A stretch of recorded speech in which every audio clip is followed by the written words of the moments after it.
Good afternoon, everyone. I'm Ann Aylward, Director of the U.S. Department of Transportation's Volpe Center, and it is my pleasure to welcome you this afternoon to our 2021 Thought Leadership Series on Innovation for a Sustainable, Equitable Transportation System. I'd like to welcome our federal partners, our colleagues from state, local, and regional agencies, nonprofit organizations, colleges and universities, and the private sector, as well as our international colleagues who are linked in today. The session will last about a half an hour, 30 to 40 minutes.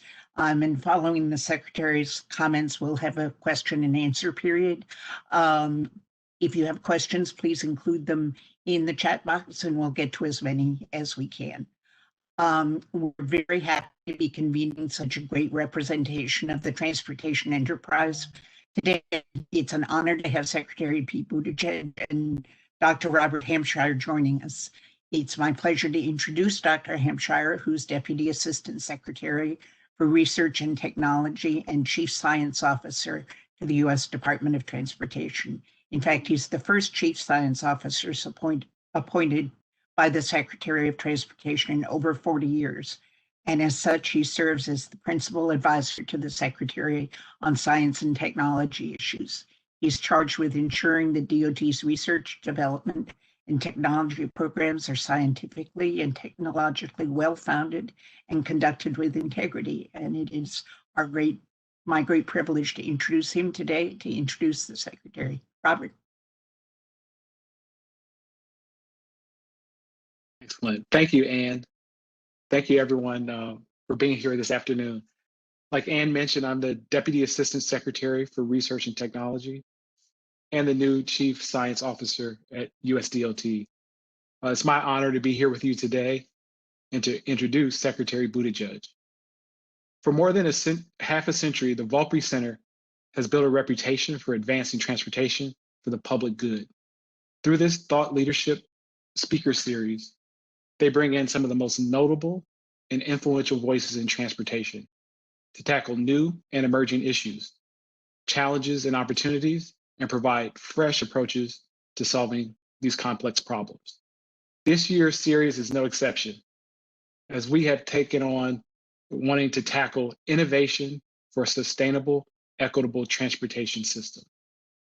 Indeed, this is a pivotal and exciting moment for discussions of sustainability and equity within transportation.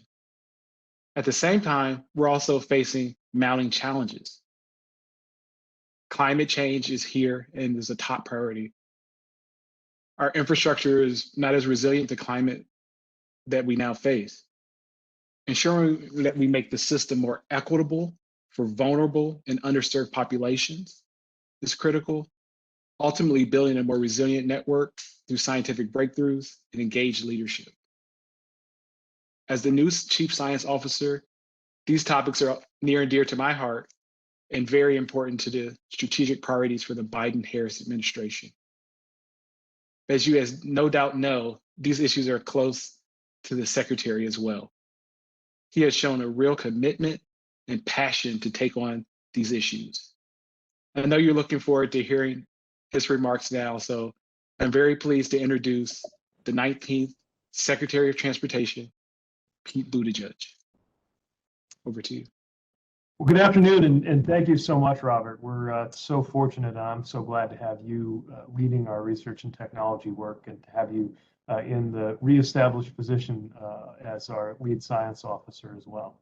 And to Ann, thank you for your leadership, and to everyone at the team at Volpe for what you're doing. It feels like I so often hear about something exciting and innovative coming over the horizon in our department and learn that it was the Volpe team that helped make it possible. And to everyone who's joining us, I want to thank you for your interest and your work on improving transportation around the US and around the world. As Robert laid out, we have enormous challenges and we have enormous opportunities before us in this moment. Even before the pandemic, we know that the status quo wasn't working for many Americans, and it's why we need to be prepared to think and act in new and different ways. In other words, to innovate. And I also think it's important that we do so not trying to pursue innovation as an end in itself, but with a sense of purpose. good innovation is always in the service of specific goals. And I really appreciate that the theme of the 2021 Volpe series puts innovation squarely in the service of two of our department's current core priorities, climate and equity. So when it comes to transportation, the question before us is what will be the era-defining climate and equity innovations of our time? I'm convinced that we are at the cusp of a transformational moment in transportation policy and investment, largely because of the American Jobs Plan, which puts forward the resources and, just as importantly, the policies that we would need to modernize every aspect of our transportation system. And I'll mention just a couple examples. One, the plan would create a new Safe Streets for All program. This is, of course, important for many reasons and important to everybody in some way, but it's certainly a matter of equity. On our roads, the fatality rate for Black people is twice the rate for white people. So there is a matter of fairness and justice woven into that mission. The jobs plan would also fund a new program to reconnect neighborhoods cut off by past transportation decisions, often federally funded decisions, and it will increase equity in future outcomes while reducing pollution and emissions in many cases. Doing these kinds of things at scale require major investments. And another thing that we know is that when we place public investments the right way, it unleashes a scale effect that makes it truly transformative. And this has been seen again and again in our history. Take the invention of the airplane, for example, an incredibly important development. But in many ways, it was really only once the FDR administration established a network of airports using resources that were part of the New Deal that we reached the scale that made it possible to have a full-blown aviation sector really helping to transform this country. And so in ways that rhyme with that era in particular, the jobs plan can bring climate action visions and equity programs to a scale that then lifts up communities across the country. I also see a chance before us to demonstrate how job creation is inseparable from addressing climate inequity. The president's plan would create millions of good jobs, retrofitting buildings, installing electric vehicle chargers, laying new transit lines, expanding rail to new communities, all steps that also ultimately reduce carbon emissions. And these are jobs that pay enough to support a family, and the majority will be available to people whether you have a college degree or not. So the American Jobs Plan is showing how infrastructure, climate, equity, job creation all go hand in hand. A great example here is electric vehicles. We know their clear and revolutionary climate impact, but I think we haven't fully thought through their potential equity impact. Electric vehicles, after all, save their owners a lot of money over time as gas savings overtake the upfront cost premium. So EVs can actually be more impactful for lower income people and for people in rural communities who, of course, tend to drive more. And yet today, EVs are viewed as a luxury item, primarily purchased by wealthier Americans and primarily driven by Americans in cities. Solving that could mean cleaner air and more mobility options where they would be needed most. So I think this is an opportunity for us to think about the moonshots that we have a chance to pursue, but often that means looking right at our feet instead of only to the stars. A minor obsession of mine in our research agenda has to do with performance materials, ways that roads can last longer and can be more resilient to climate change, so that drivers have fewer potholes and safer trips, but also so that communities have huge savings and are able to spend money on something other than repairing roads that are constantly degraded. And of course, there's some exciting work on asphalt pavement innovations that can reduce greenhouse gas emissions. So in these unsexy dimensions, as well as the things that are more likely to seize headlines, the 2020s are shaping up to be an incredibly fertile and perhaps transformative period in the field that we all work in. And I think we're very fortunate to have such a remarkable team at Volpe and such an amazing community of people who care about these issues to help us find solutions. I want to mention that the Department of Transportation will soon be releasing a framework and set of principles that are going to guide our innovation work as a department, so that across the department we are coordinated and aligned and making sure all of our work is in service of our shared goals and values. And Volpe's given a terrific head start to us in that regard. So I can't wait to see the ways that Volpe and Robert's team and all of us who are involved in this event are going to make transportation better, cleaner, more equitable, more accessible. And we're going to give ourselves a lot to be proud of, I think, from having been in a position to do this work in this era. So excited about your work, excited about our work, and looking forward to a conversation with you this afternoon. Thank you, Mr. Secretary, for those remarks. We're going to move now into the part of the program where we'll have some Q&A. I'll serve as the moderator. And so let's take a couple of these questions. So the first one here from Richard Mudge asks, as planned, major focus on technology concerns speeding the deployment of electric vehicles. What role do you see for automated vehicles? That's the question. You know, part of how I've thought about it is that the development, if we take an aviation metaphor, the development of electric vehicles are as transformative as the transition from propeller to jet aircraft, maybe more so. I would liken the impact of truly automated vehicles to be more like the difference between air travel and space travel. I mean, it could be an absolutely profound shift in surface transportation in America. The safety benefits are especially exciting and appealing. I know there's a lot of concern about the safety of automated vehicles that needs to be addressed.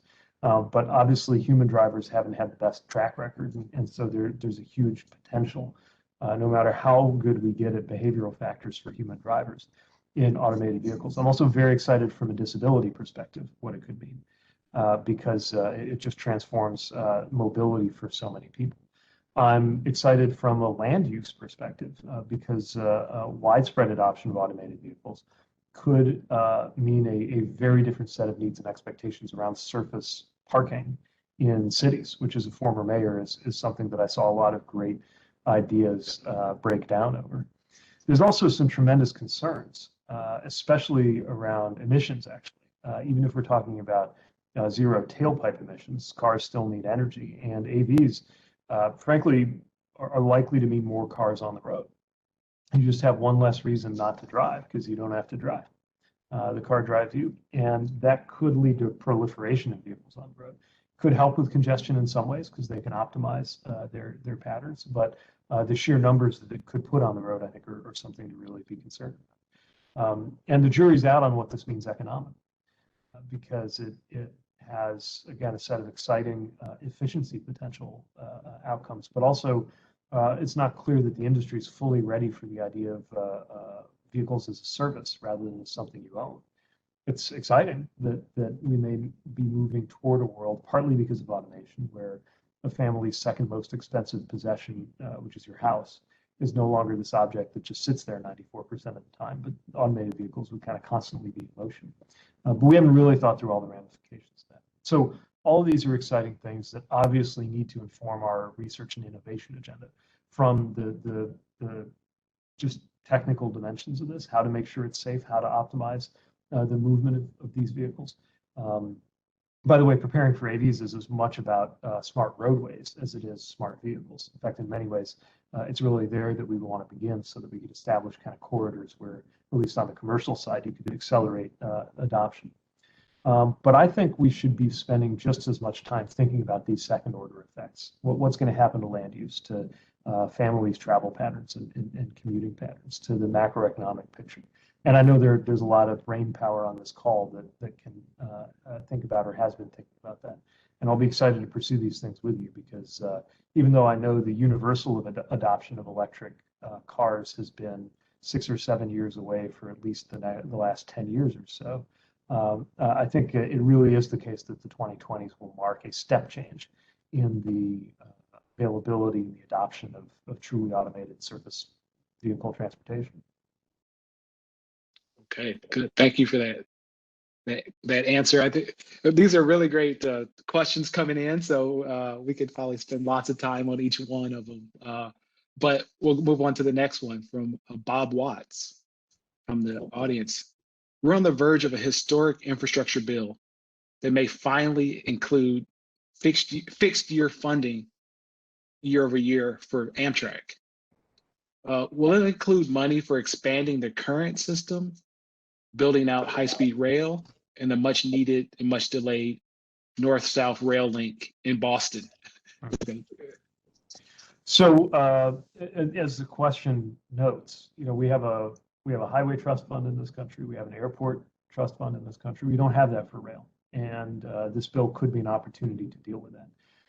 The short answer to the question is yes, it contemplates funds for the kinds of expansions and improvements that we need. Part of it, of course, is just looking after what we have.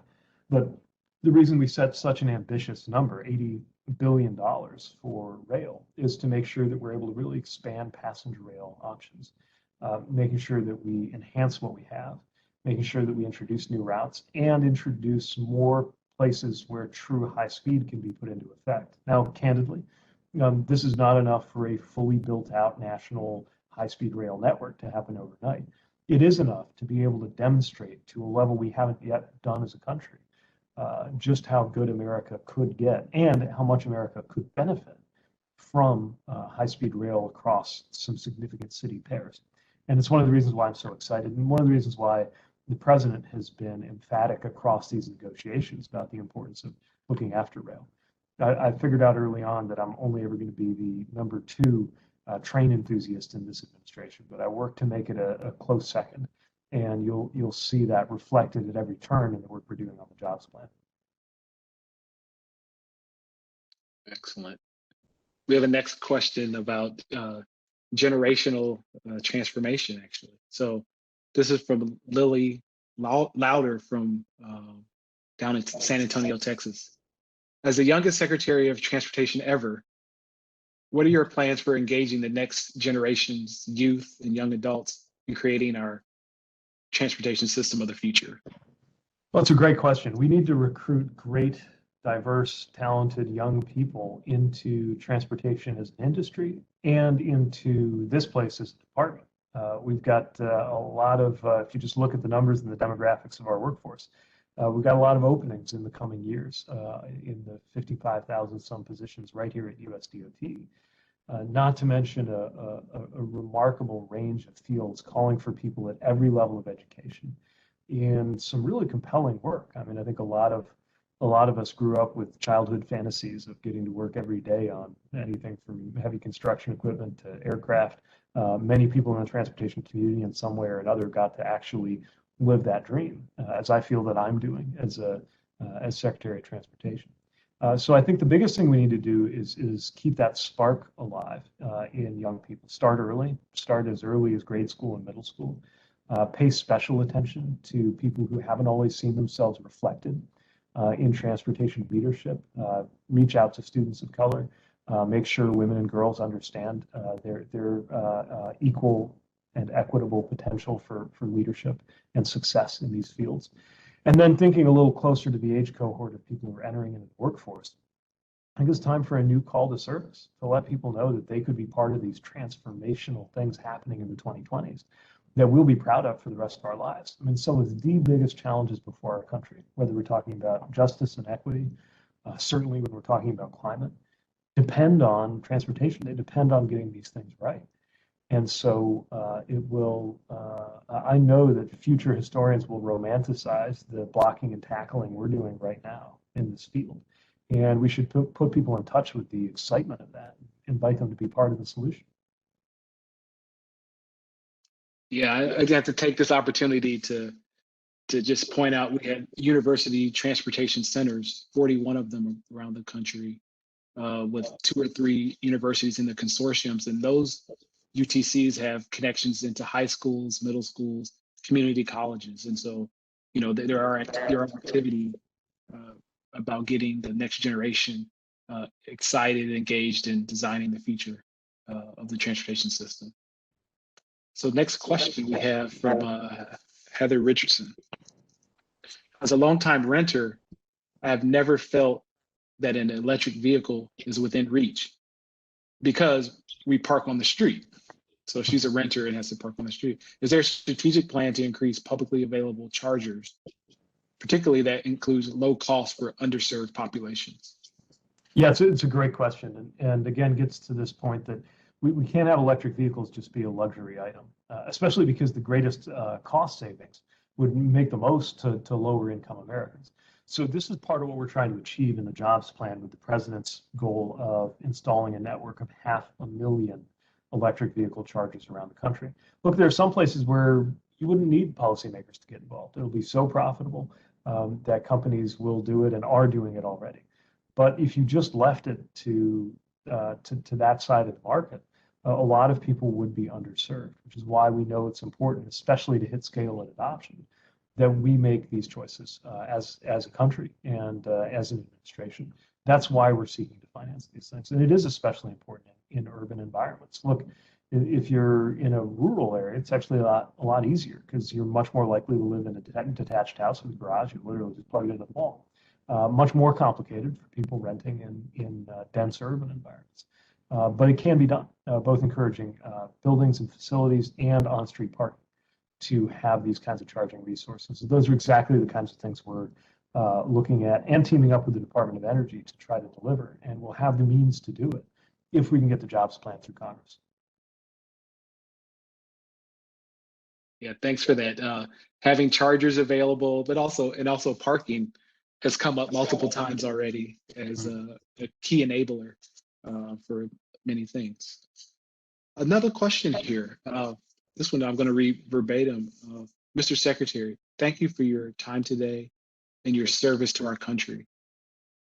My question is, what administrative changes is the department planning to place the greatest emphasis on climate and equity into the way grants and funding allocations are made for transportation projects? Great question. Let me say that we've really been doing it from the beginning within the authorities that we have. So when the infra grant went out, for example, very early in this administration, I think for the first time, really, we specified our expectations around climate and around racial equity among the things that grant applicants should communicate and include in their plans as they're competing for those discretionary funds. We're also making sure that it's part of how we think as a team, ensuring in everything from the external outreach that we're doing to the ways that we train top leaders in this department, that we're all climate literate and all well informed about the equity considerations that are at stake in every decision we make, whether we realize it or not. So we'd better be more intentional about it. There are other things that we would need legislation to do. For example, as I mentioned earlier, the jobs plan contemplates a specific policy direction of reconnecting divided communities, which, if we're able to do that, would of course touch off a whole line of effort within the department that I think will also reflect back into our culture in a positive way. It starts at the top. This is something that's certainly important to the president. It's important to me. And I think it's also coming from the bottom up, though. It's really important to advocates and citizens around the U.S. that we be paying attention to these issues because they feel the impact. And that's one of the many reasons I think it's so exciting to be doing this work at this particular moment in history that we come to this opportunity. Good. Thank you for that answer.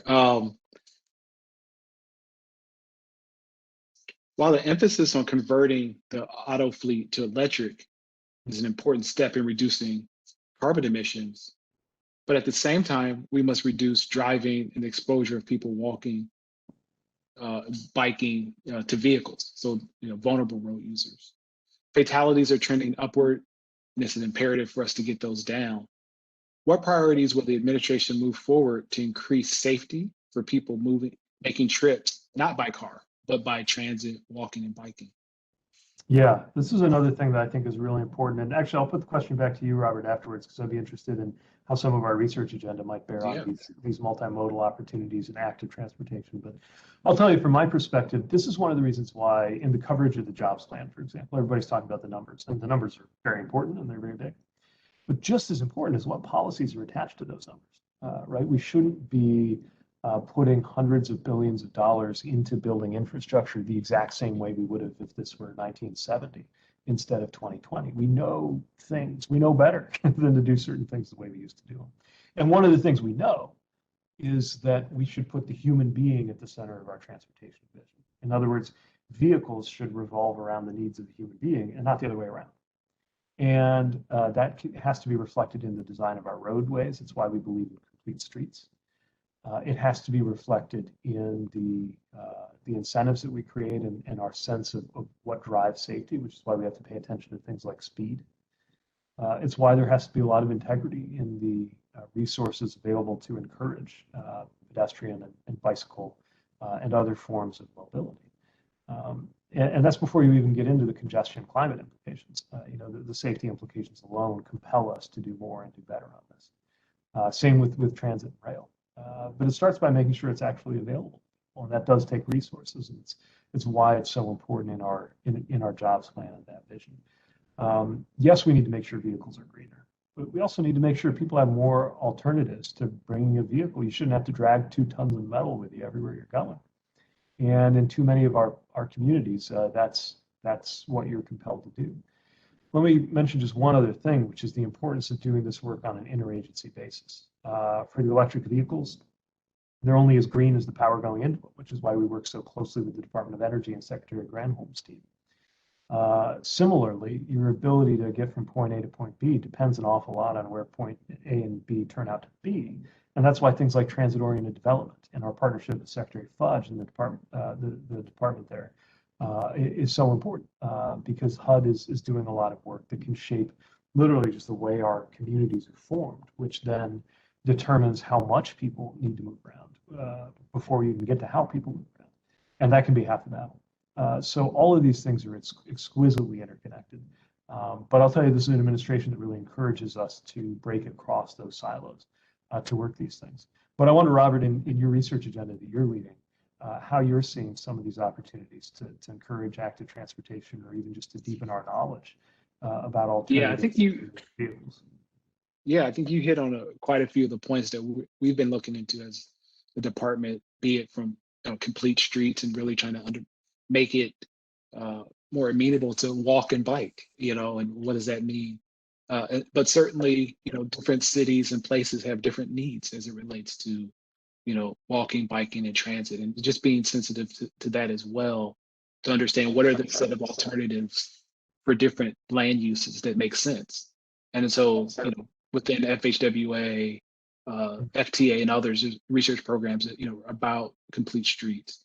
And they're not in opposition to, the climate work. I mean, because we know that as we shift people, people take advantage of biking and walking in transit. That's also, one, safer, but it also at the same time, reduces carbon emissions. And so I think there's a really nice nexus there for complete streets and that type of mitigation and shifting activity. So that we've been doing that. Great points. So I think we have time for one more question. Shall we launch into that? Maria Ellis asks, very happy to see this administration acknowledging the past harm that we as DOTs have created for many historically excluded, marginalized, and vulnerable communities. In Portland, Oregon, we saw the decimation of the Black Albina community with the Interstate 5. How does the Secretary see the administration helping to address these past harms via future investments in infrastructure? Would additional funding be available to state DOTs to help leverage additional outcomes for communities as part of transportation infrastructure? So it's kind of a compound question, but the floor is yours. Well, the nature of the question, I think, illustrates something very important about all of our work, especially with regard to surface transportation, which is so much depends on the state departments and the local departments and the MPOs as well. But so much of this, of course, happens through the states. And so we are looking for states, as it sounds like a very enlightened questioner, raising the intention that's gone into this and in the community of state departments of transportation that we work with daily. We really want to encourage the kind of problem solving that you've been able to do on the ground and support that materially, which is why we do envision concrete, pardon the pun, dollars going into these kinds of efforts. We got to start by doing no harm. I mean, this is not just a distant artifact of the historical past. There are projects being considered probably right now as we speak that, if we're not smart about them, could repeat some of those mistakes of the past. or misdeeds of the past. But of course, we also know exactly what happened in many communities, and I'm glad you raised Portland. You know, this is not just something that happened in some isolated pocket of the country. Every part of the country, north, south, east, west, from Portland to St. Paul to upstate New York, a lot of different places have these stories. And now we can do something about it. And I've been thrilled to see almost every major newspaper, actually, in the last week, I've noticed, put out some kind of really interesting explainer or graphic or article about what it would mean to be able to replace or remove, or bridge over or under some of these highways that were routed often right through neighborhoods or other minoritized communities. And I think, you know, we also just need to continue to do some education work on this. You know, there was a pretty fierce reaction to my mentioning some things that I thought were taken to be a bit obvious about this. So we need to just lay out the facts, not in the spirit of guilt, but in the spirit of how are we going to fix it? And since so many of this damage was done with federal dollars, it's abundantly appropriate to do a lot of the improvements in the healing and the next step with federal dollars, which is exactly what we intend to do. But to end where I began, this is not something we can establish a message, even line up some resources. But folks on the ground, cities, certainly state departments can really lead the way on this. And we want to hear what you're doing, because I love nothing more than to highlight where there have been successes or to support great visions, and then hope that will, or do my part to make sure that will catch on among your peers. So thanks for paying attention to this, and look forward to working together on that. Thank you. Well, Mr. Secretary, I want to just thank you for joining us and kicking off this thought leadership series. What an incredible start. There is also a tremendous lineup of speakers, but ultimately I want to just thank you, thank the attendees as well. I'll turn it back over to Ann Allworth, the Director of Volpe, to close us out. Ann? Thank you, Robert, and thank you so much, Mr. Secretary. We hope to see you at Volpe in the not too distant future when traveling is a little safer. Thank you all for being with us today. We hope you can continue to join us for the remainder of this important conversation about the future of our transportation system.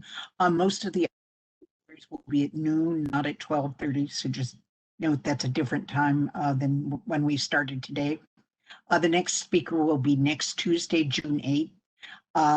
Dr. Ed Carr, Director and Professor of International Development Community and the Environment Department at Clark University, will speak on a climate resilient future is an equitable and just future.